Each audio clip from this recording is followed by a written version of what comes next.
اعوذ باللہ من الشیطان الرجیم بسم اللہ الرحمن الرحیم۔ حضور صلی اللہ علیہ وآلہ وسلم کا ایسے صحابی کو دعوت دینا جن کا نام نہیں بیان کیا گیا۔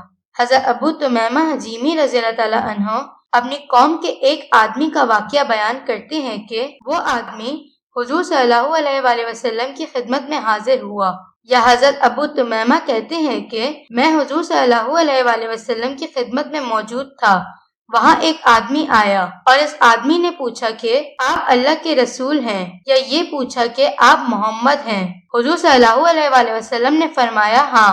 پھر اس نے پوچھا کہ آپ کس کو پکارتے ہیں؟ حضور صلی اللہ علیہ وسلم نے فرمایا اکیلے اللہ عز و جل کو پکارتا ہوں، جس کی صفت یہ ہے کہ جب تم کو کوئی نقصان پہنچے اور تم اس کو پکارو تو وہ تمہارے نقصان کو دور کر دے، اور جب تم پر قحط سالی آ جائے اور تم اس کو پکارو تو وہ تمہارے لیے غلہ اگا دے، اور جب تم چٹیل میدان میں ہو اور تمہاری سواری گم ہو جائے اور تم اس کو پکارو تو وہ تمہاری سواری تمہیں واپس کر دے۔ یہ بات سن کر وہ آدمی فوراً مسلمان ہو گیا۔ پھر اس نے عرض کیا یا رسول اللہ، مجھے کچھ وصیت فرمائیں۔